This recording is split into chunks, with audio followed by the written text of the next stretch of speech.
সম্প্রতি দেখলাম প্রধান উপদেষ্টার গাড়িও জ্যামে আটকে আছে, তার জন্য রাস্তা বন্ধ করা হয়নি। এদেশে সাধারণত এমনটি দেখা যায় না। বিষয়টি কিভাবে দেখছেন?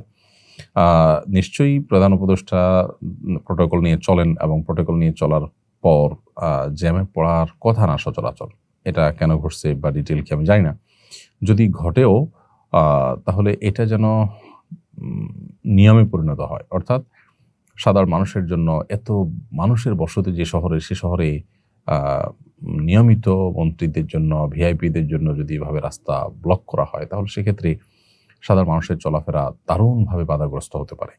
এই কারণে অবশ্যই আপনার এরকম যদি নিয়ম করে ফেলেন আ কর্তৃপক্ষ যে না, কারোর জন্য এই রাস্তা, জনগণের রাস্তা মানুষের দুর্ভোগ দিয়ে সৃষ্টি করে রাস্তা আটকানো হবে না, তাহলে সেটা অবশ্যই প্রশংসনীয় উদ্যোগ এবং সেটাকে অ্যাপ্রিশিয়েট করা যায়, সেরকম একটি কাজ।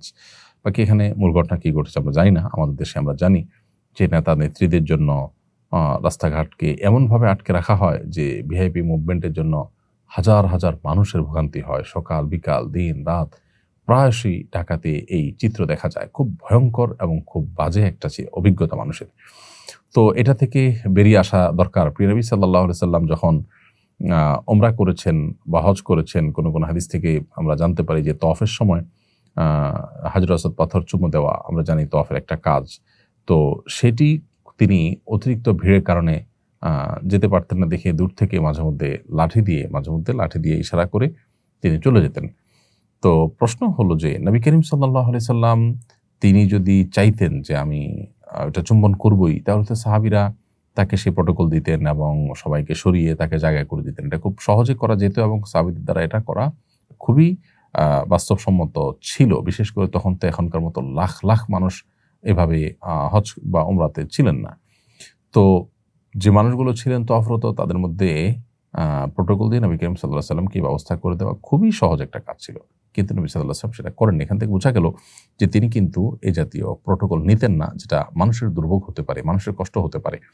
এখান থেকে শিক্ষা গ্রহণ করা উচিত আমাদের সর্বস্তরে এবং সব ক্ষেত্রে এটির বাস্তবায়ন করা দরকার যে আমরা কোনো সাধারণ মানুষের আমজনতার দুর্ভোগের কারণ যদি হই, তাহলে সেটা আমাদের বিবেকের কাছে আমাদেরকে অপরাধী হিসাবে দাঁড় করানোর কথা। সো প্রধান উপদেষ্টার গাড়ি জ্যামে আটকা পড়েছে, সেটা কি কাকতালীয় ঘটনা? নাকি তিনি এই নিয়ম মেইনটেইন করেই চলবেন যে তিনি জনগণের দুর্ভোগ পোহাবেন না। তিনি সেভাবে মুভমেন্ট করবেন যে দুর্ভোগ না পোহায়াও তিনি টাইম মতো চলে যেতে হয়। তিনি তার আটকে থাকাটাও তো রাষ্ট্রের জন্য ভালো কিছু না।